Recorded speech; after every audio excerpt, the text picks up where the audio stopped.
A ver, el principal motivo de la charla de hoy eran dos.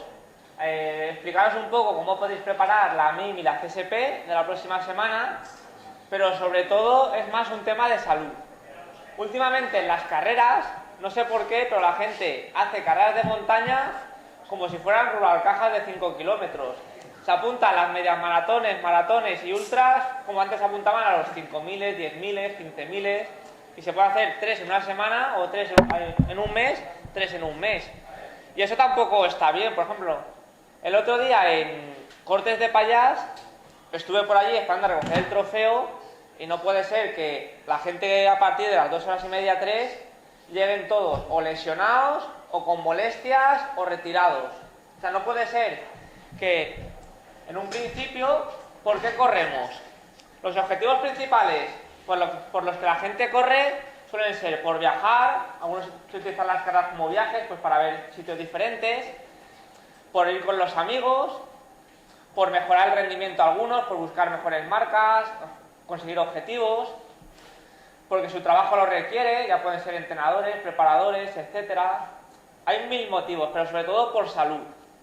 ¿Y por qué? Para sentirnos bien. Entonces, ese objetivo se pierde un poco cuando tú estás corriendo, haciendo carreras con alguna molestia o dolor. Ya el principal objetivo, que tendría que ser el de sentirnos bien, obviamente tapa a todos, porque ya no estás disfrutando corriendo, corres con dolor, te molesta, te hace daño, pero tú sigues ahí. Entonces, sentirnos bien es incompatible a tener dolores. Si tu objetivo principal de correr es sentirte bien y ya estás corriendo con dolor, algo estás haciendo mal. Entonces, ¿por qué suelen aparecer los dolores? Pues suelen ser normalmente por falta de preparación, por un mal entrenamiento, por falta de descanso, por estrés, objetivos demasiado ambiciosos, no escuchar al cuerpo, dejarse llevar. O sea, pueden ser los objetivos 1000. Por ejemplo, ahora hace poco se celebraba la Maratón y Micha y la CSP, y no puede ser que la gente se apuntara a la Maratón y Micha y como en 2 horas o 3 se llenaron las inscripciones, pues por ir con los amigos se apunten a la CSP. O sea, sí, que es la misma carrera en el mismo sitio, pero es que estamos hablando de correr 63 a correr 115. Entonces, ¿que van tus amigos? Muy bien, pero es que tú de verdad quieres correr 115. Entonces, hay un poco ya la gente se empieza a equivocar. Entonces, luego encima viene la gente que, ¿qué pasa cuando nos duele? Normalmente la gente cuando duele, una de dos, o deja de correr o sigue corriendo. Pero claro, normalmente dejar de correr no es la solución, porque si tú tienes un dolor, pongamos un ejemplo, te compras unas zapatillas y como te cambian la pisada te duele la rodilla, entonces tú dejas de correr y se te va el dolor. Entonces vuelves a correr, te vuelve a aparecer el dolor. Y así hay gente que se puede tirar 2, 3, 4, 5 meses hasta que renueva las zapatillas. Y casos así hay muchos. Entonces, el principal objetivo cuando tenemos un dolor sería intentar averiguar por qué tenemos ese dolor. ¿Qué es lo que hace ese dolor? Un mal gesto, una sobrecarga, una contractura. Porque si no, todo lo que hagamos, si no solucionamos o cambiamos lo que nos causa ese dolor, no lo vamos a... O sea, no va a desaparecer el dolor. Entonces, luego, cosas para cuando tenemos un dolor. Primero, localizar el problema. Luego, cambiar el entrenamiento. Si tú tienes un dolor al correr, no corras. Intenta hacer elíptica, gimnasio, bici, natación. Luego, baños de contraste para relajar la musculatura, fortalecer. Revisar los objetivos. Si a ti te sale un dolor a falta de un mes para correr la MIM, pues o cambias un poco los objetivos que tenías hasta la MIM, o directamente descartas la MIM. No te puedes meter la MIM o la CSP con un dolor desde el kilómetro 1 en la rodilla, porque lo normal es que si en el kilómetro 1 o sales con dolor, termines peor de lo que has empezado. Luego, intentar ir al masaje, al fisio, descansar, igual porque duele, el compes, y estos dos últimos serían la medicación. Todo el mundo cuando tiene un dolor lo primero que hace es Voltaren, antiinflamatorio, ibuprofeno y ya está. Y ya el último de todos es el médico, cuando normalmente el médico tendría que ser el primero. Tú primero pruebas todo, te tomas todo tipo de pastillas, masajes, todos, y cuando ya ves que no tiene solución, vale, vamos al médico que estoy mal. Cuando lo lógico debería ser primero acudir a un profesional, no hace falta que sea un médico, pero a un fisio o una persona titulada que te asesore un poco de por qué puede ser el dolor, y si ves que no se va, pero en fin, no al revés. Primero probamos todo y cuando ya no se va, pues vas al médico. Que muchas veces, al retrasar tanto el médico, porque ya solo vamos cuando la molestia es un dolor insoportable, ya justamente de un pequeño error se ha hecho ahí ya que eso muchas veces se pierde muchísimo tiempo ya. Y entonces, la mayoría de los corredores no hace gimnasio. Y para los corredores de montaña el gimnasio debería ser imprescindible. Imprescindible me refiero que mínimo un día a la semana debería ser siempre obligatorio. Una diferencia entre el asfalto y, por ejemplo, la montaña es el impacto. Todo corredor de asfalto que esté muy en forma, tú lo llevas un día a correr por la montaña y simplemente de las bajadas al día siguiente tiene agujetas. Todos. Entonces, ya estamos viendo que aunque los dos deportes se basen en correr, algo hay diferente porque no se termina en uno igual que en otro. Entonces, deberíamos trabajar bastante el gimnasio. Llega un momento que en un ultra da igual que estés 5, 6, 7, 8, 10 o 20 horas. No se trata de entrenar más o menos, se trata de estar más o menos fuerte, de que la musculatura, ese impacto que al corredor de asfalto le da agujetas, al corredor de montaña no le tiene por qué dar agujetas. Entonces tú puedes aguantar, si un corredor de asfalto podría aguantar 2 horas, tú al estar más preparado muscularmente, podrías aguantar 10, 15, 20 horas. No se trata tampoco, ahora luego lo explicaremos, de entrenar más, sino de estar más fuerte. Entonces, cuanto más fuerte estés, más tiempo tu musculatura podrá aguantar.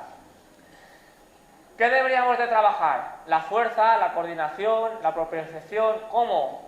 Pues con el gimnasio. El COMPES, por ejemplo. Luego, reforzamos la musculatura y los tendones y las articulaciones, muchas veces para prevenir lesiones, las típicas tendinitis. Luego, trabajar todos los grupos musculares, no solo el cuádriceps. Los isquiotibiales para subir son súper importantes. Un ejemplo de para los isquiotibiales son importantes o no, hacer una subida andando a ritmo fuerte y lo que más se te cargan son los isquiotibiales. Entonces, ese músculo tiene que estar también fuerte, si no al final es el músculo más débil y por donde salen las lesiones. Luego, importante, sobre todo en el gimnasio, una buena técnica. ¿Cómo deberíamos trabajar en el gimnasio? En el gimnasio habría 2 formas de trabajar.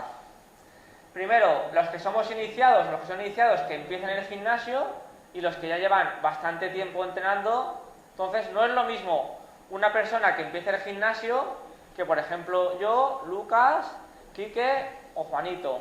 Cada uno debería trabajar de una manera diferente. Entonces, los de iniciación, lo primero sería hablar con el monitor o entrenador, para saber cómo se hacen los ejercicios principalmente. Luego, clases dirigidas. Las típicas clases dirigidas de body pump, multipower y todo esto, viene muy bien para cuando no sabes qué hacer en el gimnasio, te metes en una clase dirigida. Porque en esas clases dirigidas normalmente trabajas todo el cuerpo. Luego, las máquinas. Para cuando somos principiantes, lo ideal serían las máquinas antes que el peso libre. Porque con las máquinas es mucho más difícil lesionarte. Simplemente tú te sientas, haces el aparato como sea, que normalmente suele empujar, arrastrar, abrir, pero muchas veces está el ejercicio muy limitado, entonces es muy difícil hacerlo mal. Se puede hacer mal, pero mucho más complicado. Luego, trabajo general. Es una tontería que alguien empiece el primer día en el gimnasio y ya empiece con una rutina dividida, pues hoy bíceps, tríceps, mañana pecho, mañana cuádriceps, Lo mejor, los primeros días de gimnasio es trabajar toda la musculatura de todo el cuerpo. Luego, normalmente, para empezar, muchas repeticiones. Lo de muchas repeticiones no solo va por trabajar fuerza-resistencia o no, sino porque al trabajar muchas repeticiones te pones poco peso. Y al ponerte poco peso es más difícil que hagas el ejercicio mal. Porque cuando te pones más peso siempre fuerzas más la musculatura, entonces la posición es peor y todo. Entonces, empezar con poco peso. Y sobre todo, centrarse en la técnica. No se trata de levantar más peso, más peso y más peso, sino se trata de hacerlo bien. En cambio, cuando ya somos un poco más avanzados, el monitor lo podemos seguir usando, sobre todo por una rutina más especializada. Se le dice al monitor, mira, mis objetivos son estos, pues quiero centrarme más un día de piernas, un día de parte superior o un día general de todo, pero centrándonos un poco más en la montaña. Las clases dirigidas se pueden seguir haciendo, lo único que en vez de hacer 200 repeticiones de una cosa, vas a la clase y te pones un poco más de peso. Simplemente lo mismo, si tú te dejas hacer 10, 15 repeticiones, pues te pones más peso. Y cuando la monitora sigue haciendo el ejercicio porque sigue la música, pues tú aprovechas para recuperar o haces 2 series. Pero simplemente así vas de una manera guiada y estructurada y te aseguras de trabajar todo el cuerpo. Trabajo general y específico, o sea, cuanto más avanzados estamos, lo general sería que cada uno supiera cuáles son sus puntos débiles y los trabajara más. Todos tenemos unos músculos que, por lo que sea, están más fuertes que otros, pues los gemelos, los isquios, los cuádriceps, pues justamente el trabajo específico viene un poco para eso, aparte de para adaptarlo más a la montaña, para reforzar esos puntos débiles que tenemos. Trabajar con más peso, más intensidad y lo que he dicho, reforzar los puntos débiles. Aquí lo más complicado del gimnasio es, ¿qué hago? ¿Muchas o pocas repeticiones? Entonces, yo por lo general siempre suelo recomendar o hacer de 8 repeticiones para abajo. O sea, si hago más de 8 repeticiones, me suelo poner más peso, hasta que en la última serie hago 3, 4, 5 o 6 repeticiones. He puesto, por ejemplo, para cada grupo los diferentes aspectos o cualidades que se podrían trabajar. Por ejemplo, el gimnasio para todos es muy importante, pero yo lo destaco sobre todo para pruebas largas, porque es donde al final la musculatura se resiente más. No es lo mismo estar 4 horas corriendo que estar 16. Luego, las series para las carreras cortas sobre todo son muy importantes, y para las largas o las de 10 horas ya no son tanto. El motivo es que si tú haces una carrera de 2 horas, prácticamente en los 20 kilómetros es todo lo que puedas correr lo tienes que correr. En cambio, en un ultra trail de 15 horas, obviamente, aunque lo puedas correr, mejor ves andando porque tienes que reservar, no lo puedes correr todo. Entonces, ahí ya, por ejemplo, las series para todos sirven, pues se tienen que enfocar de manera diferente. La duración de los entrenamientos. Para menos de 4 horas, con hasta 3 horas, incluso diría que hasta 2 horas podría servir. Y entre 4 y 10 horas he puesto hasta 4 horas. La diferencia, ahora luego la explicaremos. La frecuencia, pues para carreras cortas, con un día a la semana o 2 a la montaña sobraría. Luego, para carreras entre 4 y 10 horas, entre 2 y 3 veces a la semana, y más de 10 horas, entre 2 y 3 veces a la semana.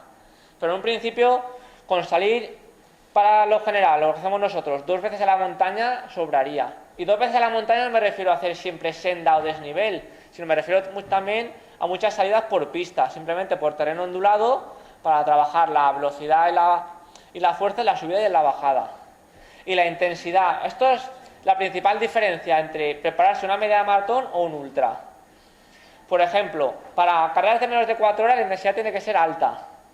Entre 4 y 10 horas la intensidad media. Y para más de 10 horas la intensidad media-baja. Por ejemplo, yo puedo hacer para menos de 4 horas, para 4 y 10 horas y para 10 horas, un entrenamiento de 3 horas. Pero si valoramos la intensidad, yo en el de 4 horas, a lo mejor tendría que tener unas pulsaciones medias de 150, 160. En el de 4 y 10 horas, pues a lo mejor con tener unas pulsaciones de 140, 150 me sobraría. Y en el de 10 horas, con tener unas pulsaciones de 130, 140, sobraría. Y el motivo es que tú vas a trabajar también y a entrenar los rangos en los que luego vas a trabajar. Si tú quieres hacer carreras cortas, te dejas acostumbrar el cuerpo a correr rápido. Entonces, si entrenas rápido, las pulsaciones tienen que subir. En cambio, en un ultra trail lo que tú necesitas es sobre todo enseñar el metabolismo de las grasas, entrenar despacio, comer, beber. Si vas rápido, eso no lo consigues. Entonces, tienes que entrenar más despacio. Luego, por ejemplo, esto es lo que estaba explicando hace poco. Si tú haces una salida de 2 horas, por una media maratón o maratón, dependiendo del objetivo, tendrías que correr todo lo posible. Por ejemplo, yo el domingo pasado corrí Cortes de Pallars. Pues prácticamente la subida iba corriendo andando y toda la parte final todo lo corría, subiendo, bajando, todo. En cambio, si yo estoy preparándome un ultra tipo la CSP, cualquier subida la haré andando. Aunque sea la misma subida, o sea, la misma subida en Cortes de Pallars, en el CSP, en un sitio la hago andando y en otro sitio la hago corriendo. Pero el motivo es que en una voy a correr 1 hora 50 y termino y me voy a casa, y en la otra voy a tener que estar 13, 14 horas corriendo. Entonces, no te puedes dedicar igual. Un entrenamiento para correr entre 4 y 10 horas, una salida, por ejemplo, de 3 horas a ritmo medio. Ahí lo que viene bien es correr solo cuando las cuestas tienen poca pendiente. Cuando empiezan un poco ya para arriba, que pican, a caminar.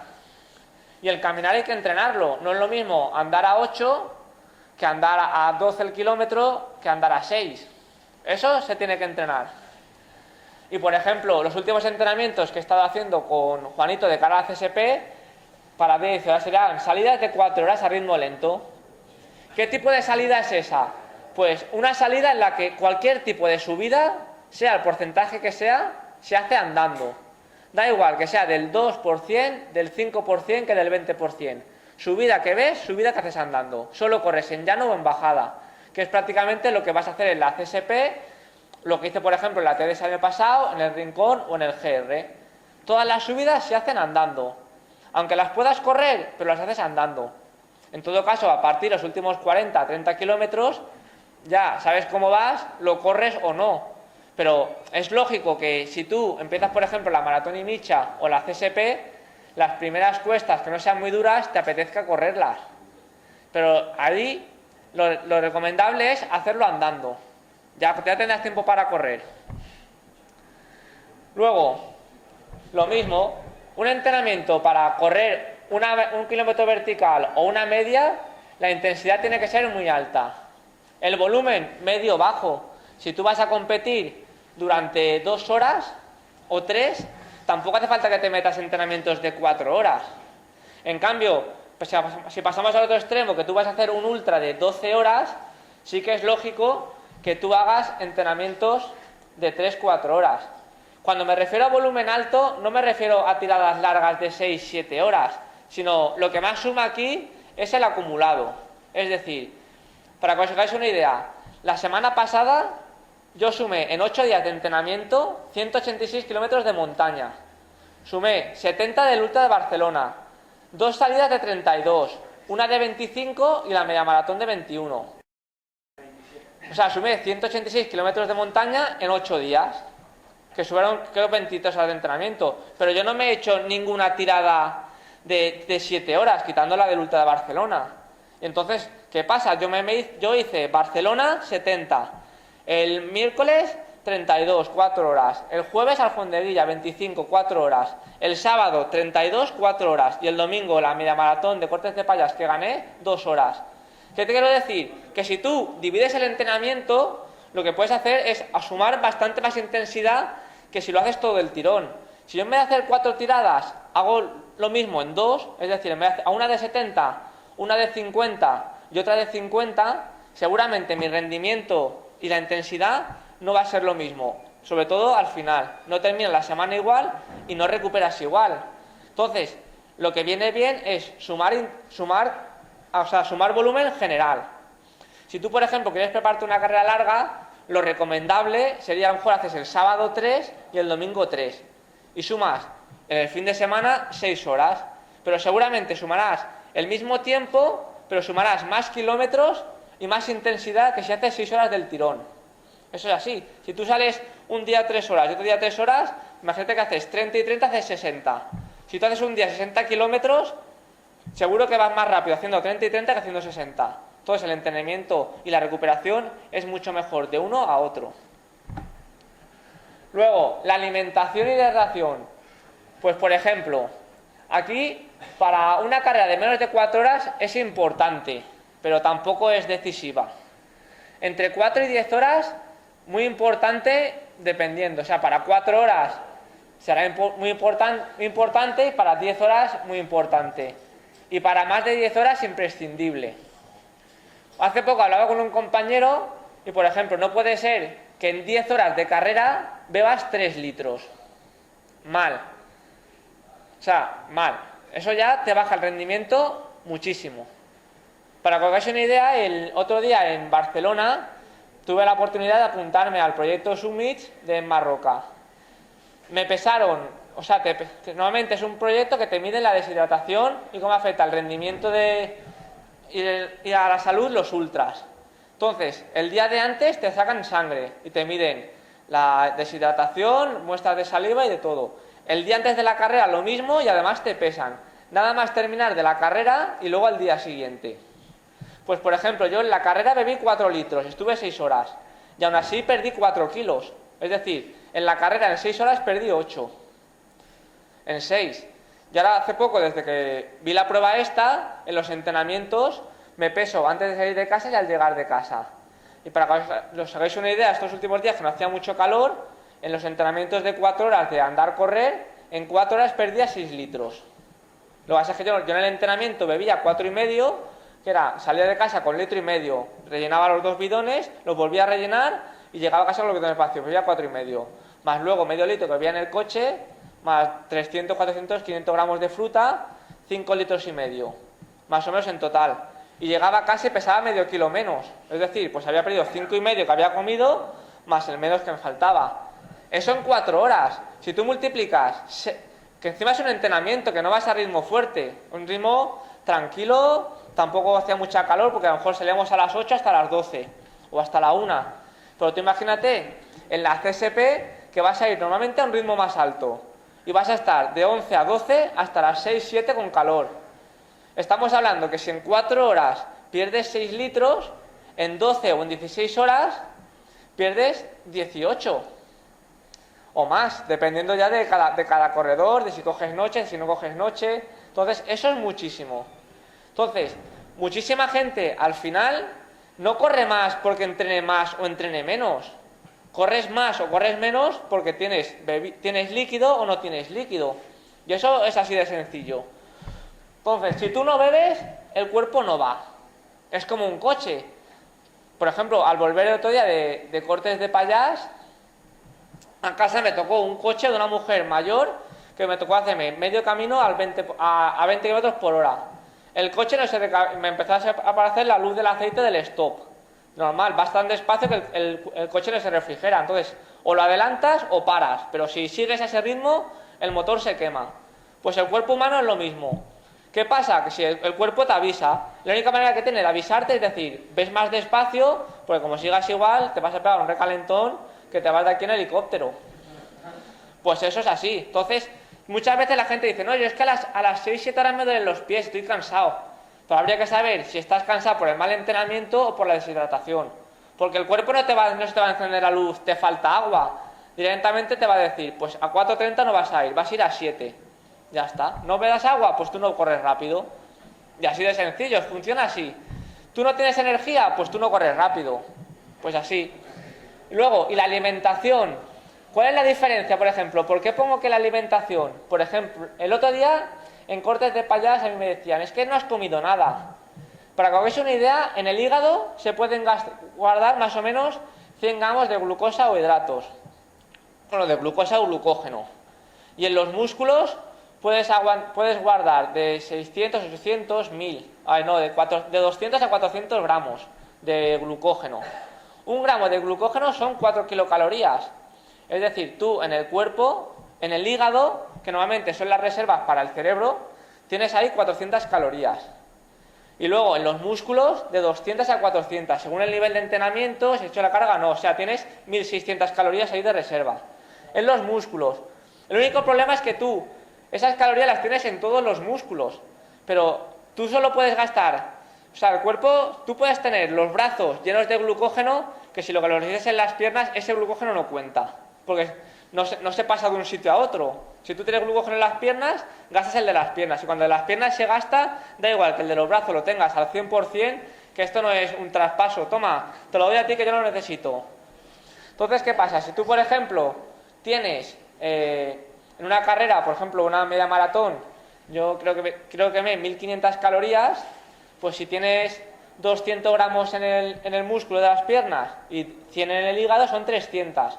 Por 4, 1200. Entonces puedes hacerte una media maratón a ritmo alto, en principio sin tener que tomarte geles o comer.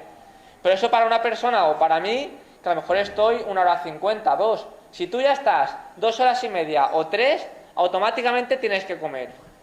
Es así. O sea, no tienes energía en el músculo porque llega un momento que la gastas. Y cuando la gastas, el cuerpo te dice lo mismo, como un coche. Si tú tienes poca gasolina y te dice, tienes que llegar con esto a Madrid, si te pones a 160, a mitad camino no llegas. Tendrás que ir un rato a 100, 90, 110, que es como el cuerpo gasta menos para poder llegar. Pues el cuerpo, las únicas alarmas y avisos que tienes son esos. Es decir, baja la velocidad, que no tienes energía y no vas a llegar. Pues esto es lo básico. Luego, sobre todo, hay unas gráficas muy interesantes al final de por qué un ultra para mí no es lo mismo que, por ejemplo, yo qué sé, que para Quique. Es completamente diferente. Y pues sobre todo para Quique mucho más peligroso que para mí. Y aquí vamos, por ejemplo... Pero no...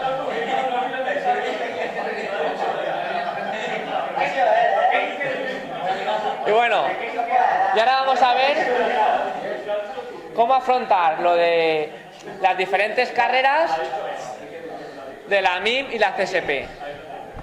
Aquí he puesto dos descripciones. Por ejemplo, la MIM, 62 kilómetros, 2.900, 1.700 y 47 de coeficiente. La CSP, 120, 5.400, 4.500 y 47 de coeficiente. Para lo que no os acordabais de lo que era el coeficiente, a ver si consigo abrir el que cuánto ratón que ha desaparecido. Para que os hagáis una idea, esto es una gráfica que me suelo hacer yo de las diferentes carreras que voy haciendo. Entonces, en esta gráfica tengo todas las carreras, aquí tengo el desnivel, la distancia, el coeficiente, que es dividir el desnivel entre la distancia, el tiempo y la media. Pues, por ejemplo, según esto, tú te puedes hacer una idea aproximada de tu estado de forma y de cómo afrontar una carrera u otra. Por ejemplo, en este caso sería ahora la CSP. La CSP está ordenada por coeficiente, está en este medio, 46,9. Y en cambio, por ejemplo, carreras parecidas a la CSP de distancia larga estaría la MIM, que es 46,6. Pues yo, por ejemplo, si yo la maratón y micha la corría 5,48, que son 6 horas, la CSP es del mismo coeficiente y la puedo correr casi 1 minuto por kilómetro más despacio. ¿Pero para qué sirve esto? Pues, por ejemplo, si yo tengo aquí una carrera de coeficiente 41 que la corro a 4,43, pues luego a lo mejor una carrera de 42 sale normalmente un poquito más lento, 4,57. Pues no puedo querer correr a lo mejor una carrera de coeficiente 52 al mismo ritmo que una que esto es relativamente... Cuanto más arriba esté, la carrera es más difícil. Por ejemplo, la TDS son 7.000 positivos en 120. La CSP son 5.500 en 120. Yo nunca voy a poder hacer la TDS al ritmo que voy a hacer la CSP. Eso es imposible. Entonces ya según eso te haces una idea. Pues si la CSP la quieres correr a 7, pues a lo mejor el Ultra de Mountain lo corres a 8. Pero más o menos te hace una idea de las carreras cómo las puedes afrontar. Por ejemplo, si yo la MIM soy incapaz de correr a 6 o 6,30, es imposible que la CSP pueda correr a 6 o 6,30. Siempre tienes que tener un colchón de margen. Y aquí más o menos, y luego también te sirve pues un poco para ver tu estado de forma.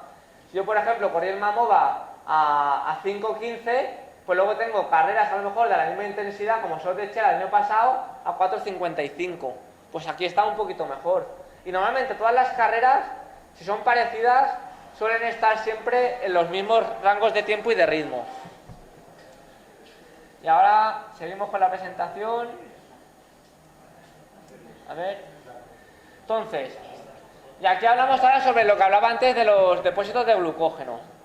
Uno de los errores que suele hacer la gente que corre montaña es que dice, no, yo el día anterior he comido bien, he cenado pasta. Y tú, vale, pero es que el depósito de glucógeno del músculo no es como el depósito de coche de gasolina, que vas a la gasolinera a tope. No, esto no es así.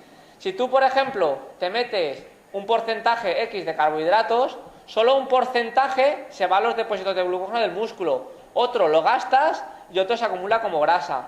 Entonces, ¿qué quiere decir con eso? Que tú la carga de hidratos la tienes que hacer normalmente 2-3 días antes. No el día de antes me meto una palla o 1 kilo de pasto y lo asimilo todo. Eso normalmente no es así. Estas son las diapositivas que puso la nutricionista de Tofol Castañer. Y aquí más o menos te explica que los días de antes tienes que hacer una carga de más o menos de 10 a 11 gramos por kilo de peso. Eso normalmente es muchísimo, porque sería comerte de hidratos de carbono 700 gramos. O sea, de hidrato puro. Que eso es prácticamente... O sea, pero tampoco hace falta comer tanto, pero para que os hagáis una idea, por ejemplo, en el desayuno te pone café con leche con pan blanco tostada, o sea, pan blanco, para mañana bocadillo de pavo, para la comida pasta con cebolla, bueno, luego más cosas, Para la merienda también pan con crema de cacao. Y para la cena también te pones sopa de pasta. Es decir, te mete hidratos para desayunar, para almorzar, para cenar y todo. Y eso te lo metes durante 3 días antes de la carrera. De manera que tú, poco a poco, vayas cargando los depósitos. Pero no el día de antes me ceno 1 kilo de pasta. No, durante los 3 días de antes, poco a poco vamos comiendo. ¿Qué ganamos así? Si tú te metes un atracón de pasta, todas las calorías de más se acumulan en grasa. Entonces, si tú te comes un poquito, en vez de acumularlo en grasa, lo acumulas como energía. Un poquito como energía y no acumulas grasa. También hay que tener en cuenta que normalmente dice, cuando haces la carga esta, no coges peso porque tú estés comiendo más hidrato, sino porque normalmente cada gramo de hidrato o de glucógeno que almacenamos necesitaba también 1,2 creo que gramos de agua. Es decir, si tú acumulas, por ejemplo, 800 o 400 gramos de glucógeno, es fácil que también cojas casi 1 litro de agua. Pero claro, en verdad, tú no estás más gordo, lo que pasa es que tienes los depósitos a tope. Y esto es como todo, si tú quieres tener más gasolina, tienes que pesar más. Como un coche, tú cuando el coche, la Fórmula 1, sale a tope de combustible, pesa más, y conforme lo vas vaciando, pierdes energía. Pues esto es exactamente lo mismo. Luego, y aquí te pone otro ejemplo de cuando empieza el ultra. Aquí también te especifica, por ejemplo, que de líquidos, cuánto tienes que beber y aparte la cantidad de sales minerales. No se trata de beber solo agua, sino también de compaginarlo. Por ejemplo, aquí te dice, durante la carrera tienes que beber de 600 a 800 mililitros hora. Eso es lo mínimo. Hablé con Emma Roca y en el Ultra de Barcelona, ella estuvo 10 horas y pico corriendo para 100 kilómetros, pues se bebió 10 litros, a 1 litro por hora. Y aún así, pierdes y te deshidratas. Pero es la única manera al final de que no te baje tanto el rendimiento. Y dices, es que me sienta mal. El agua no sienta mal. Lo que sienta muchas veces mal son las concentraciones. Es decir, si tú bebes agua, rara vez te sienta mal. Pero si te bebes agua muy cargada de sales, automáticamente el cuerpo lo rechaza. Entonces te sienta mal. Pero por beber agua normalmente no. Pero hay que tener un poco de cuidado y saber cuánto bebemos y qué bebemos. No beber solo Aquarius y no beber solo agua. Las proporciones, pues normalmente 4-1, yo qué sé, pues 4 vasos de agua, 1 de Aquarius, 4 bidones de agua y 1 de Aquarius, también depende, pues si tú tomas bebida en carbohidrato líquido, eso lleva sales. Pues a lo mejor con tomarte un bidón de esos y una pastilla de sales y luego agua, es un poco ir compaginándolo. Pero es básico beber. No puedes hacerte una carrera de 42 kilómetros en 10 horas y beberte solo 3 litros. Independientemente de que estés bien o mal entrenado, esa marca ya no es real porque tú a partir de las 3 horas estás corriendo deshidratado. Entonces el rendimiento te baja muchísimo. Estamos hablando de a lo mejor has hecho 10 pero puedes haber hecho 7, 8, 9. ¿Cuánto? Pues dependerá. Pero beber 3 litros en 10 horas, automáticamente ya te digo yo que esa persona, la marca que ha hecho es una castaña en comparación de lo que podría haber hecho. Para eso no hace falta casi, te diría que ni entrenar, porque si vas a ir a la carrera y no vas a beber, puedes ir a la carrera perfectamente sin entrenar, porque vas a hacer igual de mal. Es así. De nada sirve que te petas unas palizas de entrenar si luego vas a la carrera y no bebes. Automáticamente, pero en fin. Luego, la comida, 3/4 de lo mismo. Es importante beber, pero también es importante comer. Y comer desde el principio, o sea, no a partir de las 2, 3, 4 horas. ¿Cuál es el problema de mucha gente? Que tú a lo mejor estás las primeras 2, 3, 4 horas sin comer. Entonces, automáticamente, el glucógeno que tú tienes en el hígado y en los músculos lo gastas. ¿Qué pasa? Pues que a partir de ahí, tu carrera empieza a estar llena de altibajos. ¿Por qué? Porque tú ya no tienes energía en los músculos. Entonces, comes, lo asimilas, tienes energía, corres. Otra vez, como se te vuelve a vaciar, no tienes comida, vuelves a bajar. Vuelves a comer, vuelves a bajar. Entonces te pueden venir 10, 20 pájaras en la misma carrera. Dices, a partir de ahí, ya es raro levantar cabeza. Porque normalmente ya no comes. Encima, normalmente sueles estar deshidratado, porque la gente que no come tampoco bebe. Y entonces, cuando no bebes, la comida tampoco te entra. Es así, si tú tienes la boca seca, pues al final, por mucho que te quieran meter barritas o cacaos, es como si te comes un polvorón. Pues al final, dice, no, es que a mí las barritas no me entran. Y yo, hombre, normal. Tómate en agosto a 30 grados polvorones llevando 3 horas sin beber. Pues al final no entran. Pues las barritas energéticas son igual. Entonces, al final, si no bebes, tampoco comes. Y encima, para hacer la digestión, automáticamente también necesitas agua. Si tú no comes, o sea, si tú no bebes, por mucho que comas no puedes hacer la digestión. Entonces ya es un círculo vicioso, se te mezcla ahí ya todo. Luego, ¿cómo conseguir los objetivos? Pues aquí te pone diferentes ejemplos pues, de bebida. Para que os hagáis una idea, los geles tienen de 20 a 25 gramos de hidratos de carbono, por lo que tendrías que tomarte mínimo 2 geles a la hora. Por ejemplo, yo qué sé, una barrita, depende de las barritas, de 40 a 60. Lo mismo, sería una barrita a la hora. La naranja, por ejemplo, son solo 15. Que si uno dice, no, yo es que he llegado al avituallamiento y me he comido en todos los avituallamientos 2 trozos de naranja. Pues a lo mejor, si en 4 avituallamientos te has comido una naranja, pues te has comido 15 calorías. Pues eso y nada es lo mismo. O sea, cogerte 2 trozos de naranja y un trozo de plátano, pues nada, eso no sirve para nada. Tendrías que cogerte casi una naranja entera, no 3 trozos aquí, 3 trozos allí.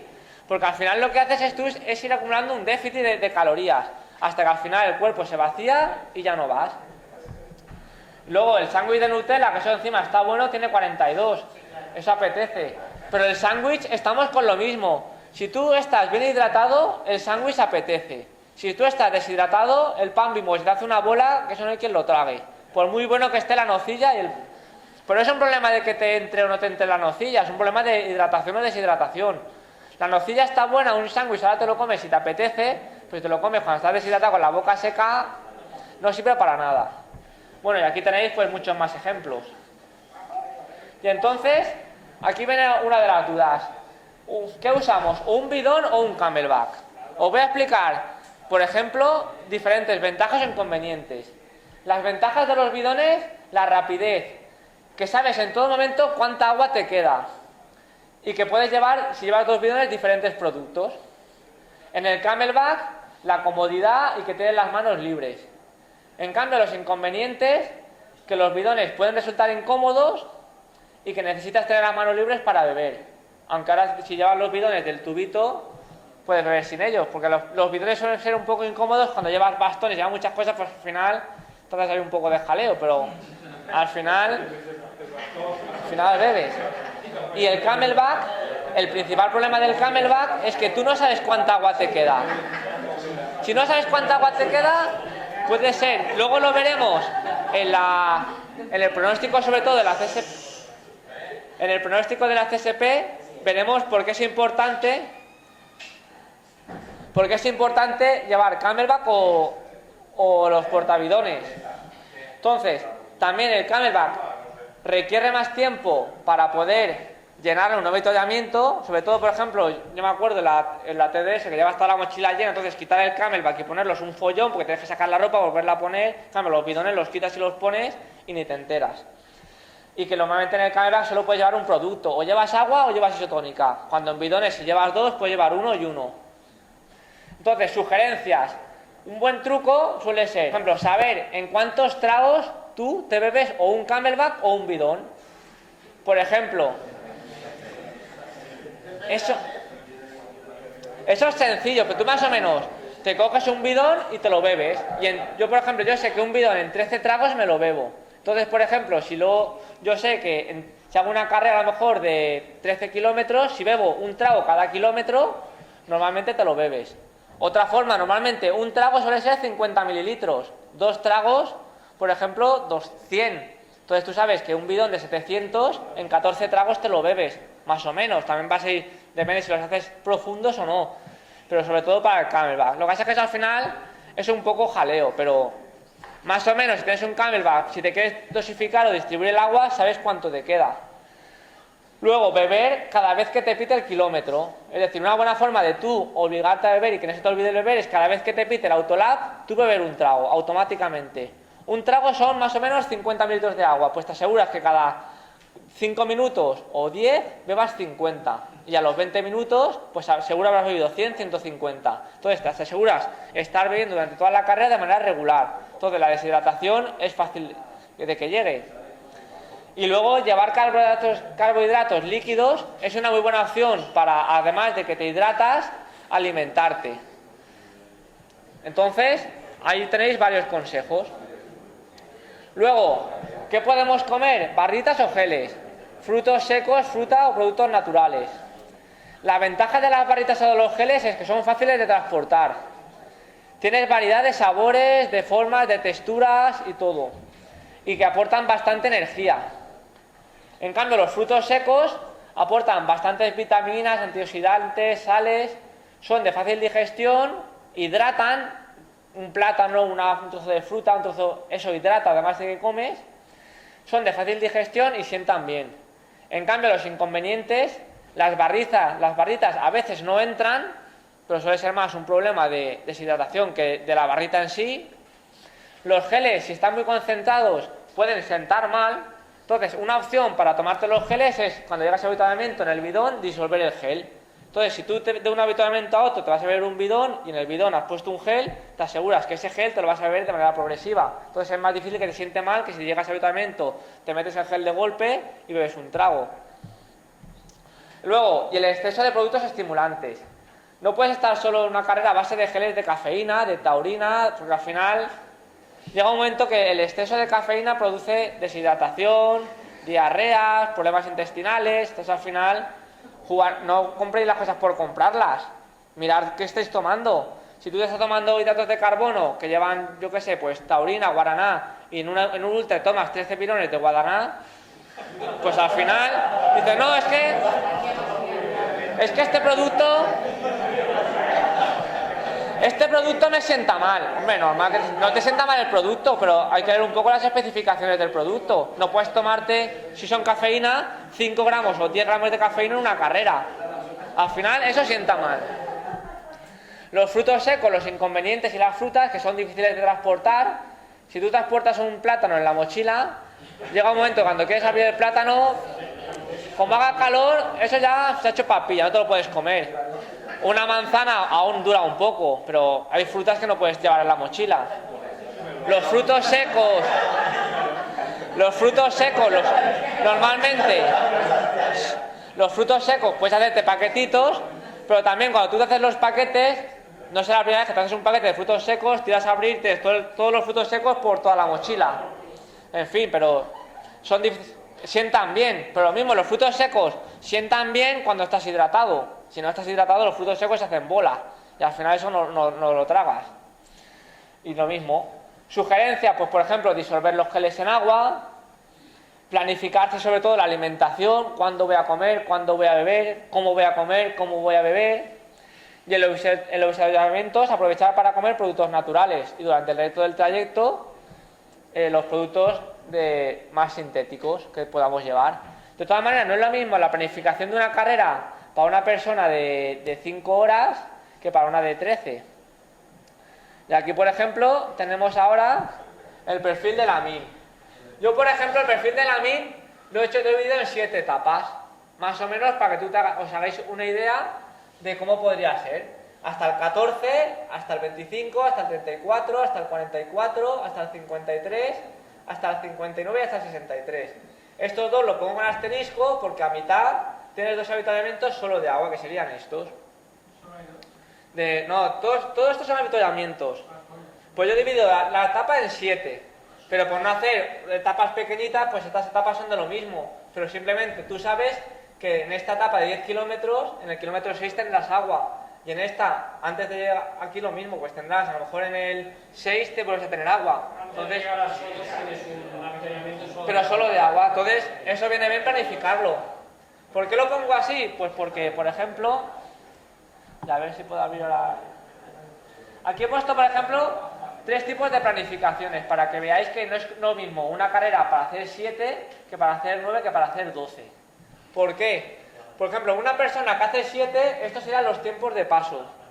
El otro día en el Facebook una persona se ponía en el reloj, en vez de ponerse el tiempo de paso, se ponía esto, el tiempo que tarda en cada etapa. Lo más fácil es ponerte siempre el tiempo de paso. ¿Por qué? Porque tú sabes que si llegas aquí en 3:15 vas despacio y si llegas en 3 vas muy rápido. Entonces te dosificas. Pero si tú al final dices, este trozo lo hago en 53, este en 1.14, este en 17, al final ya no sabes en qué trozo, si vas bien, si vas mal. Entonces, más fácil es ponerte puntos claros y puntos siempre que tú puedas identificar. No vale cogerse la gráfica y decir, pues ahora en esta cima tengo que llevar este tiempo, porque tú empiezas a subir por la montaña y luego no sabes si la cima es aquí, cuando termina allí o cuando... Entonces, al final, puntos claros de identificar. Y, por ejemplo, ¿por qué digo que no es lo mismo una carrera para uno que para otro? Si cogemos, por ejemplo, el ejemplo de 7 horas y el de 12, que serían los extremos, pero podríamos coger el de 6, por ejemplo, y el de 15 o de 14 horas, esta persona, para llegar del 44 al 53, está a 1 hora 17. En cambio, esta persona está a 2 horas 9. Es decir, no es lo mismo que yo esté 1 hora 20 sin agua, porque a lo mejor esta persona con un bidón puede salir, pero esta persona si tiene que beber 1 litro de agua por hora, aquí ya no puede, ya tendría que llevar 2. Entonces, en este momento, aquí, si aquí en esta etapa, y aquí en estos casos, como están los asteriscos, no pasa nada porque son los 2 puntos en los que a mitad tendrías agua. Pues luego veremos el ejemplo de la CSP, que es mucho más exagerado. Si queréis ver, por ejemplo, cómo he hecho estos tiempos de paso, si el ordenador dejáis de abrir aparece el ratón. A ver. Por ejemplo, a ver, esto aquí no me sale nada.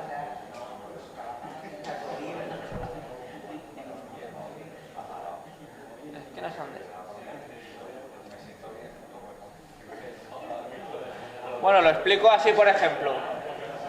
Yo aquí, esto por ejemplo es la clasificación de la MIM y de la CSP del año pasado. Entonces, ¿cómo calculo yo los tiempos de paso?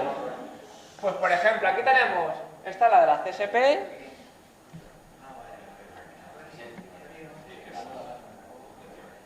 Y aquí está la de la MIM. Pues por ejemplo, yo la manera de calcularlo es, te vienes por ejemplo, ¿qué quieres hacer? Imaginaros 8 horas. Pues buscas por ejemplo los de 7.55 y los de 8.05. Y te los marcas por ejemplo en amarillo, que serían aquí, más o menos. Te los marcas, bueno, a ver, habilitar edición. Bueno, 7.50.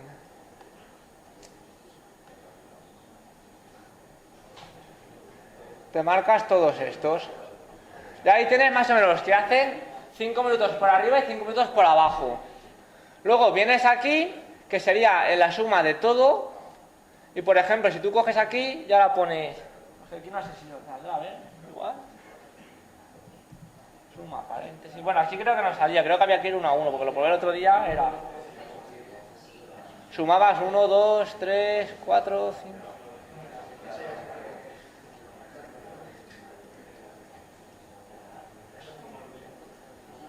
Bueno, voy a hacerlo solo con estos 19 porque si no...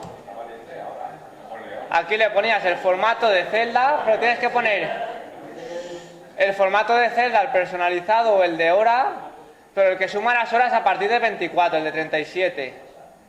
Y si aquí ahora, por ejemplo, cogías igual esto dividido 19, por ejemplo, aquí he cogido los que hacen entre 8 horas y 8.05. Los sumas todos y después lo divides entre el número que has puesto. Si yo he sumado 19 y divido toda la suma entre 19, te sale un tiempo medio de 8.02. Y luego tienes que hacer lo mismo con los tiempos de paso. Ahora ya es mucho más fácil porque una vez que tienes el primero, simplemente tú coges y arrastras hasta el final.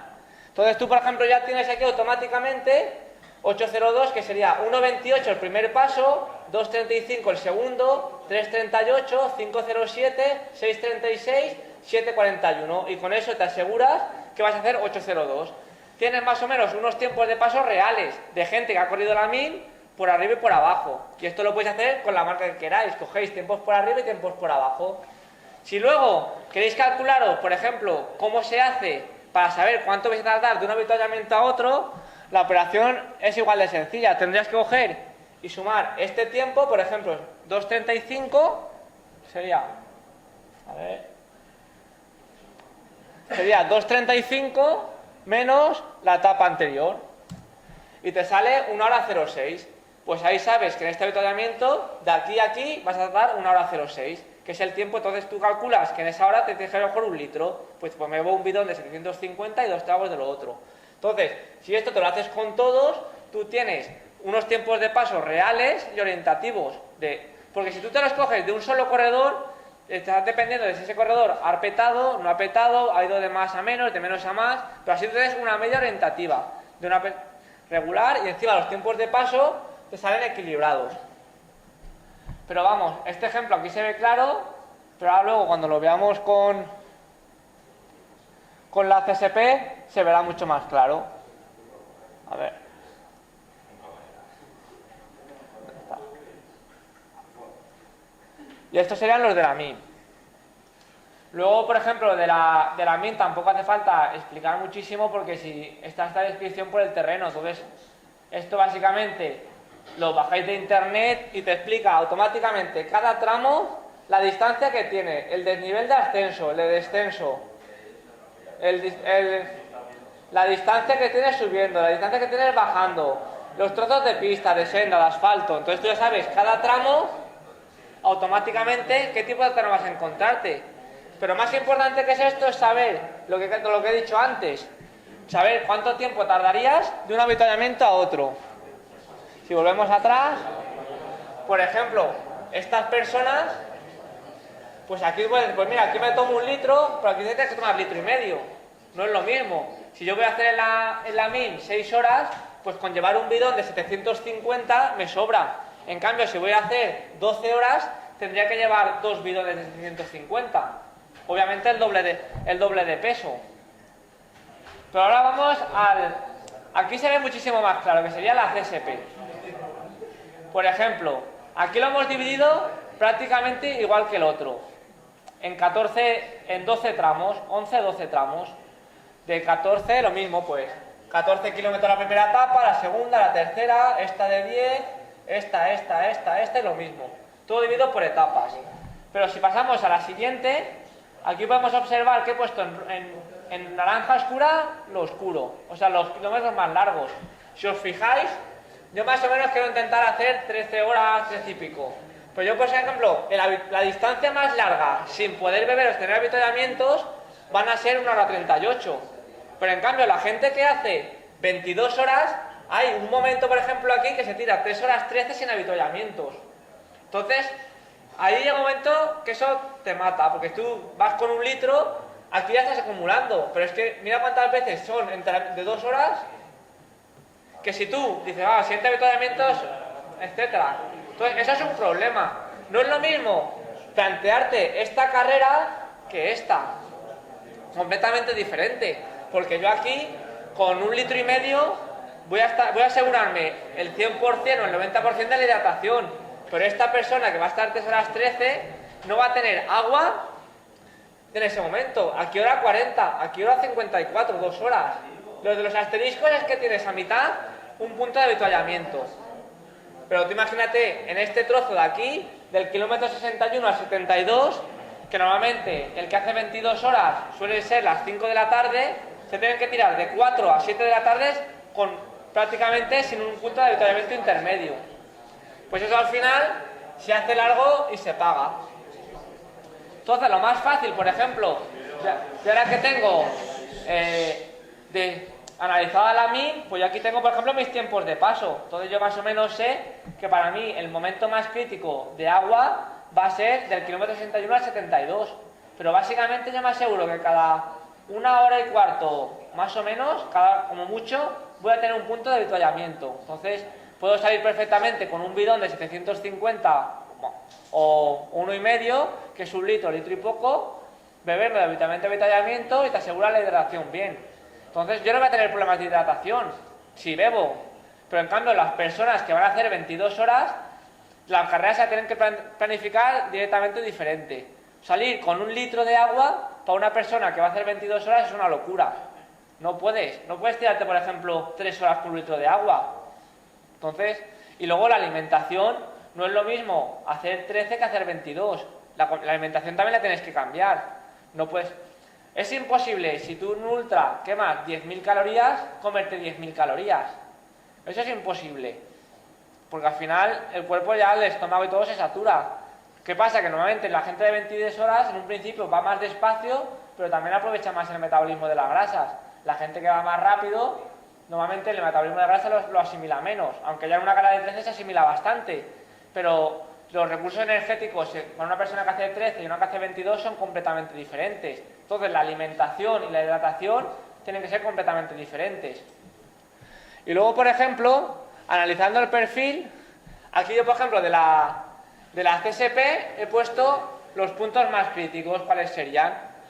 En el kilómetro, aquí, bueno, aquí en la parte 1, que son 2 kilómetros al 15%, en la parte 2, la subida a más de Pau, que son 4 kilómetros al 10%, y luego aquí, dos cosas que en la gráfica, por ejemplo, no salen. Si veis, por ejemplo, este es el perfil que dan ellos, y esto es el perfil de un GPS. Entonces, si os fijáis, aquí, por ejemplo, esta montaña coincide, esta coincide, esta coincide, pero de repente ves este trozo de la gráfica, que aquí tenéis una montaña que aquí no está. Pero claro, no es lo mismo hacer esto que subir, bajar, volver a subir, bajar y volver a subir. No sé cuál será el correcto, pero más o menos esto es de un track. Entonces, no sé, yo sinceramente no sé cuál es el correcto, pero por ejemplo este es el track de Gabriel Valero, que el año pasado quedó, o se confundió, hizo otra carrera, o los de la organización se han colado ahí. Pero eso simplemente para los que lo hagáis a CSP lo tengáis en cuenta, que esta cuesta, los Molins, después esta bajada es muchísimo más dura y larga. Pero básicamente eso está ahí.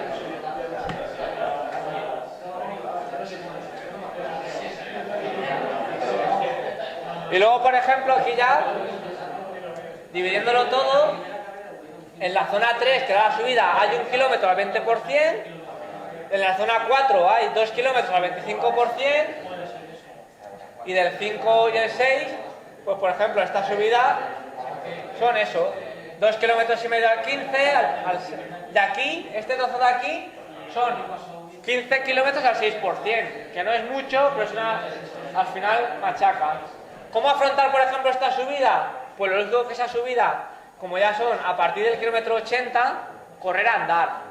Si esta subida estuviera seguramente al principio, yo la andaría casi toda, pero aquí básicamente será, pues corres, andas, intentas llevar más o menos una media bien, pero corriendo, andando. Y ya la parte final, que está una subida dura que hay por aquí, que son 2 kilómetros y medio al 15%. Tampoco son subidas excesivamente duras, pero claro, cuando llevas ya 103 kilómetros, se nota. Y básicamente, si veis el perfil, sería lo mismo. Tener cuidado con la subida esta de aquí, pero prácticamente los puntos más complicados de la CSP serían este. Luego la subida larga y la última subida. Pero ahí simplemente andar, correr y ya está. Y eso es todo. Ahí. Ahora,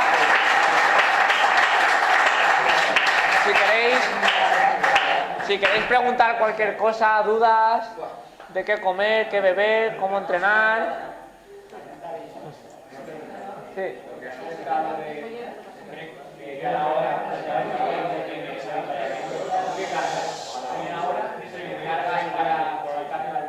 Para 1 hora. Es mejor recargar cada entrenamiento que no saltas. Es que, por ejemplo, yo voy a intentar beber 1 litro la hora. Entonces, un habituamiento se me queda bien, 2 se me queda largo. Entonces, al final, los habituamientos no pasa nada por parar 1 minuto, rellenarte el bidón y seguir. Entonces, descansas un poco. Yo pararé en todos. O sea, no va a ser paradas largas, porque es simplemente llegar, vaciarte las sales, coges un trozo de fruta 2 y sigues. Pero la intención es parar. Porque si no es lo mismo, si tú bebes en estos avituallamientos y te rellenas el bidón, o te aseguras de un avituallamiento a otro tener el bidón vacío, pues te aseguras, si son 13 avituallamientos o 13 etapas, te aseguras beber 13 litros. Si te saltas uno y piensas que tienes agua y has bebido más, luego hasta el siguiente avituallamiento, si te falta el agua, ya luego eso no se recupera. Entonces yo lo ideal sería parar en todos. 1,5 litros, que serán 2 bidones de 750. Lo único que, por ejemplo, en la etapa que son 40 minutos, pues a lo mejor ahí solo llevo un bidón. Llevo el bidón de carbohidratos y el de agua lo llevo vacío. Pero eso es un poco, luego también lo viendo en carrera. Tampoco se trata, pero lo ideal es, merece la pena beber de más a beber de menos. ¿Qué tipo de suplementos tomas en el...? Pues por ejemplo, para la carrera tomaré las barritas de 226 y... Antes y después, antes, durante y después de la carrera. Antes, por ejemplo, de la carrera, pues lo que ponías un poco aquí, pues los 3 días de antes, pues intentar meter hidratos en todas las comidas. Pues a lo mejor desayunar leche con cereales, para almorzar un sándwich de pavo, para comer pasta. Suplementos, el único, pues carbohidratos líquidos y luego barritas. Los días de antes lo único que tomaría sería el Total Recovery de proteína para recuperar y el de la noche, que son de 226, que es proteína o son carbohidratos también de asimilación lenta para la noche. Pero básicamente los días de antes comer sobre todo bastante hidrato. La semana de la carrera, del lunes al miércoles, entiendo que hacer vaciado de hidratos. No, yo no hago vaciado, eso, comer normal y ya está. Es que el problema de hacerlo del vacío de hidratos es que a lo mejor, si luego te puede entrar ansiedad y lo coges como con efecto rebote, porque pasas tanta hambre, te apetece tanto que luego comes el doble, te entra ansiedad, entonces al final... Pero es que también depende, si tú te comes, por ejemplo, yo a lo mejor para inflamar la proteína me tengo que comer 1,5 kilos de pechuga, entonces al final, pues eso al final te sienta mal. Es igual de malo no comer que, porque al final tanta proteína, el hígado y todo lo sobrecarga. Entonces comer normal.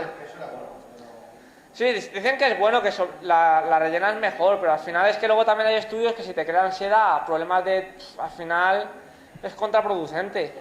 Si tú lo haces y lo llevas bien, bien, pero tampoco... Y luego, por ejemplo, yo durante la carrera llevaré barritas de 226 y barritas de cereales, pero normales, de estas de Kellogg. Entonces, me tomo normalmente una varita de cereales y una varita de 226. Una varita de cereales y una de 226. Voy mezclando. Y luego, en todos los bidones, llevo siempre 2 bidones. En un bidón siempre agua y en otro bidón carbohidrato líquido. Y ahí tengo 2. Tengo el de 226, que es con guaraná y taurina, y otro que es simplemente de carbohidrato con aminoácidos. Un poco para compensar. Y luego los avituallamientos, beber sobre todo, si llegas allí, pues a lo mejor Aquarius, o en cada avituallamiento tomarse 1 o 2 pastillas de sales. A lo mejor por las mañanas o a última hora tomas una pastilla y las horas más centrales pues te tomas 2. Es un poco ir viéndolo. Tampoco, si a lo mejor llego a un avituallamiento y me llevo un puñado de frutos secos y están salados, pues no me tomo la pastilla de sal, me tomo una. Y sobre todo en todos los avituallamientos comer fruta. Y sobre todo beber y cuidarte. Sí. Que no salga el tiempo de hace 2 años. A mí el tiempo... Un calor impresionante y la gente...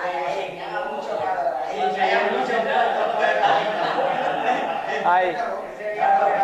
Pero es que el calor al final... El calor afecta más o afecta menos al que se hidrata bien o al que se hidrata mal. Yo casi prefiero muchas más veces que haga calor a que haga un día normal. Si tú, por ejemplo, quieres disputar la carrera y te sale un día de condiciones perfectas, raro es que el bueno pinche. Normalmente, si sale un día perfecto, el día bueno, el que corre más, lo tiene más fácil. Es como en la Fórmula 1. Si sale un día perfecto, pues el que sale de la pole gana. Si sale un día de lluvia, que no sé qué, que no sé cuánto, pues al final pueden pasar 1000 cosas. Pues a lo mejor la gente que no es favorita, casi prefieren que haga condiciones climáticas peores, o mucho calor, mucho frío, casi creas que no, se abre un poco más la carrera. Que luego el calor nos afecta a todos, pero llega un momento que es lo mismo. Sí. ¿Qué? Por ejemplo, ya ahora... Normalmente las varitas me las suelo comer antes de que lleguen los avituallamientos. Es decir, por ejemplo, ahora en los últimos entrenamientos de 4 horas, lo que hacía era, me tomaba a la hora y poco una varita de cereales y luego la varita de 226 me la tomaba dividida. Me tomaba media antes del avituallamiento y media al salir del avituallamiento. Y la varita de cereales pues de golpe también. Un poco también. Y luego el gel tiene muy poquito. Tú tienes que calcularte para tu peso y proporción y todo, pues a lo mejor 400 calorías la hora mínimo. Entonces es sumártelo y saber lo que puedes y lo que no puedes comer. Y ya está, te lo sumas, que te falta, te la comes cada hora, que si no, cada 40 minutos. O si no, a la hora y media. Sí. Sí. Y no sé cuánto tiempo voy a hacer. Entonces, yo para más o menos tener una idea, yo no sé las horas que voy a hacer. Sí. Entonces, yo creo que tú dices calor a más o menos 400 kilocalorías. Sí. Pero, macho, es que esto...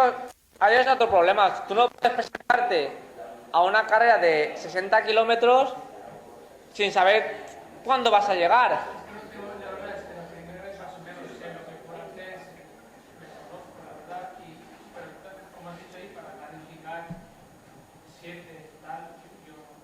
Pero es que eso, normalmente, yo creo que eso es uno a lo mejor de los errores. Ir a una carrera sin saber...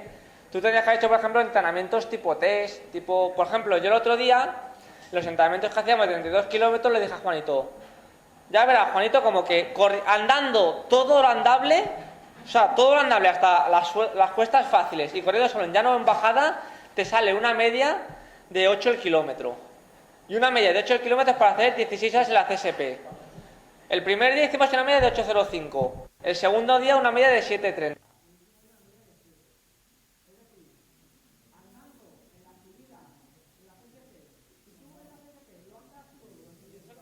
Bajada, perfectamente puedes hacer 16-15 horas.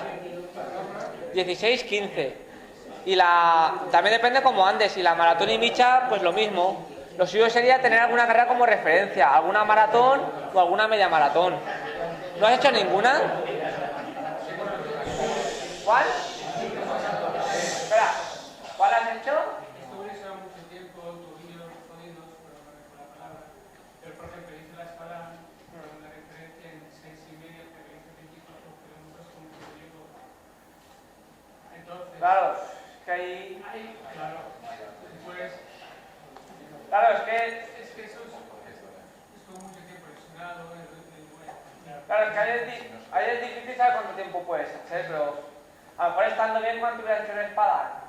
¿Perdón? Estando bien, ¿cuánto hubieras hecho en espada? Igual lo que se ha hecho puede ser 5, igual. Pues a lo mejor sumarle que son 5, al mismo ritmo serían 7 horas y media. Pues al ser más kilómetros, pues 8 y media, 9. Estando bien entrenado. Si no, ya puede pasar cualquier cosa. Pero es que haceros una idea de que, por ejemplo, la MIM, andando en todas las subidas, solo corriendo ya no en bajada, perfectamente puedes hacer 8 o 9 horas. Si has entrenado al andar, ya andas rápido. Andando rápido, sí. O sea, y corriendo en llano a 5, sin apretar. Y corriendo en llano a 5 en bajada. El otro día, el entrenamiento que hicimos, andábamos, salíamos subiendo, andando a 9, 10 el kilómetro. Y en llano a 4,40, 5. En llano o en bajada. Y eso es para hacer lo mismo, es una media de 8 el kilómetro. Una media de 8 el kilómetro es para hacer 16 horas. Haciendo 16 horas te metes casi por lo mismo, imagínate. 16 horas y hacer 8 horas en la mía. Pero claro, el problema viene cada uno como ha entrenado. Pero, por ejemplo, yo en tu caso lo que haría sería lo mismo, pues cuidar mucho la alimentación y la hidratación. Y sobre todo eso, cuidar la alimentación y la hidratación, si puedes llevar bastones mejor. Y las primeras cuestas y todo, sobre todo andarlo. Sí, después lo tengo claro, porque me doy cuenta que muchas veces correr para unas cuestas como que hay diferencia, simplemente que haces cargar mucho la espalda. Claro. Sí. Por ejemplo, la MIM dan de tiempo límite 15 horas. 15 horas te puedes parar en los entrenamientos y hacer todo andando, las subidas y las bajadas. Simplemente andando normal, ya no digo rápido, la MIM se termina. Pero claro, lo más principalmente ahí en tu caso, ya que vas un poco pues para terminar y para ver lo que sale, ya intentas subir lo menos posible. Entonces lo mejor es cuidar la alimentación y la hidratación. Y si los entrenamientos merece la pena parar 5 minutos, comer, beber y cargar bien antes que cogéis y saltarse un entrenamiento. Dime. Sí. Mira, que yo voy a hacer la CSP, ¿vale? Pero no he preparado lo que es la noche. ¿Vale? He corrido de noche, ¿vale? Pero no sé lo que se siente correr todo el día y llegar a la noche. ¿Me aconsejarías? Pues es que la noche...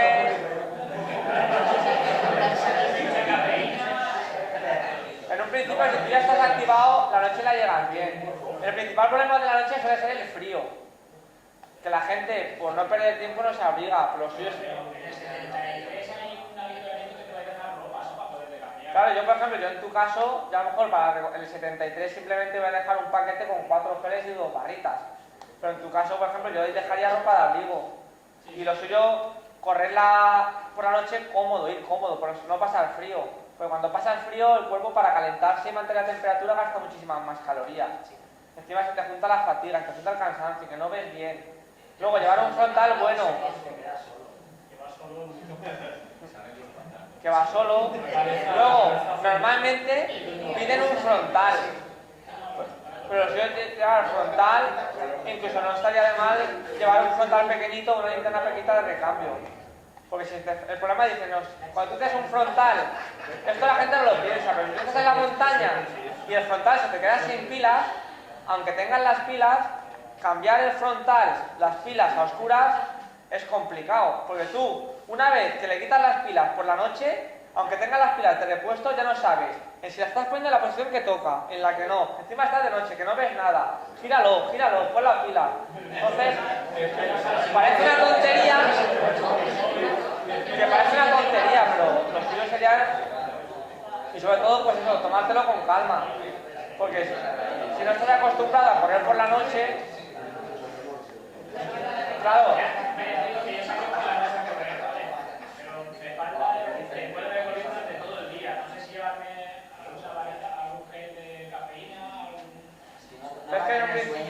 ¿Pero cuánto tiempo, por ejemplo, que tienes? Normalmente no tienes sueño. Pero, por ejemplo, ¿cuánto tiempo quedas en la CSP más o menos? Claro, es que 25 horas es lo que he puesto ahí. Tú vas a tener 2 y 3 horas de tramos de ir completamente solo, sin habituallamiento, sin agua, sin comida. Entonces, no es lo mismo.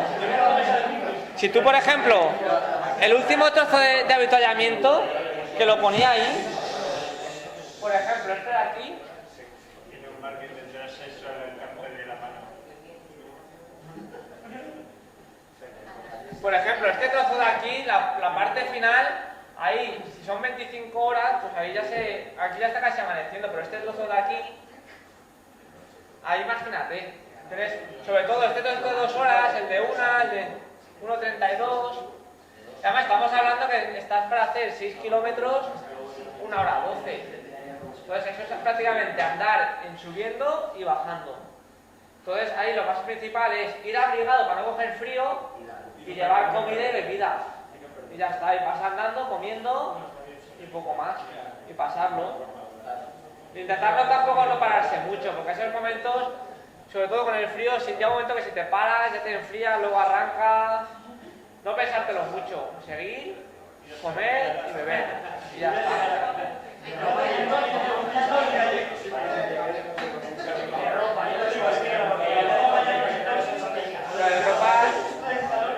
De ropa al material, ponerte el chubasquero. Pero claro, para esas horas, si sale un día de frío, como la vez pasada que granizó, que llovió, o una térmica, aunque no te lo recomiende, no está de más. Llevarla, por lo menos dejarla en el 70, para ponértela. ¿Y alguna duda más? ¿Consultas?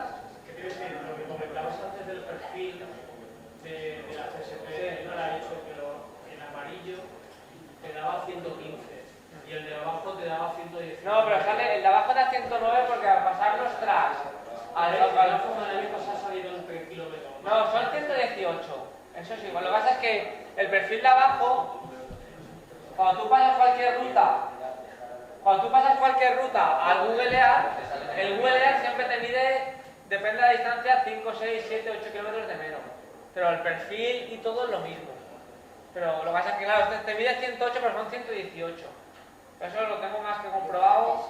Tú coges cualquier carrera y cuando la pasas al Google Earth te quita kilómetros. No sé por qué, pero te los quita. Pero si te fijas...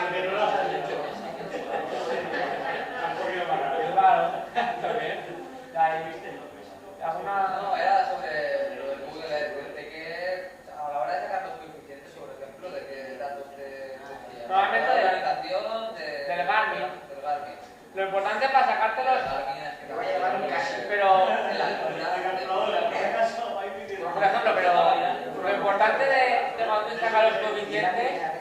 es usar siempre El mismo sistema. el mismo sistema. O sea, si tú siempre mides con si tu Garmin mide mal y siempre haces los coeficientes con el mismo margen de error, tampoco pasa nada. Pero, por ejemplo, normalmente cuando tú pasas los datos del Garmin al Garmin Connect, automáticamente tiene los de corrección de altura, entonces siempre te lo iguala. Entonces, más o menos... Normalmente, lo que dice el Garmin Connect es lo que normalmente suele tener luego la carrera. Pero luego también hay que verlo, porque a mí, por ejemplo, el de Gabriel Valero me ponía 4.600, pero luego la gente dice 4.500. Claro, 1.000 metros más, 1.000 menos, se nota, pero yo ya he puesto que son 5.500 y lo que sea será. Y ya está. El tema del Camelback, ¿no? Entonces, ¿Cuál? el Camelback. Sí. Que aún, bueno, no tengo, entonces yo nunca he vivido con ello y creo que me has dicho que tienes que saber, tienes que practicar algo por lo menos antes de usarlo. Hombre, el Camelback tampoco tiene así mucha historia. Lo suyo, por ejemplo, el principal problema de si te compras, por ejemplo, un Camelback, si no es de la marca Camelback, lo suyo sería que lo probaras antes porque suelen saber a plástico. Los de la marca Camelback tú lo puedes comprar y usar que no pasa nada, pero los otros bidones normalmente suelen saber a plástico. O sea, no te lo compres si lo estés el día de la carrera, porque tú vas al día de la carrera y de repente te sabe el agua a plástico y ya la carrera por los aires, porque ya olvídate, eso no es. La bolsa sobre todo. Yo tengo varias lavadas. De todas formas, ese tipo de cosas son cosas que no puedes ir a una carrera, entre comillas, tan importante sin haber probado esas cosas. Claro. Ahora ya lo que hayáis probado, probado está. Ya. ¿Alguna más? ¿Alguna duda? ¿Consultas?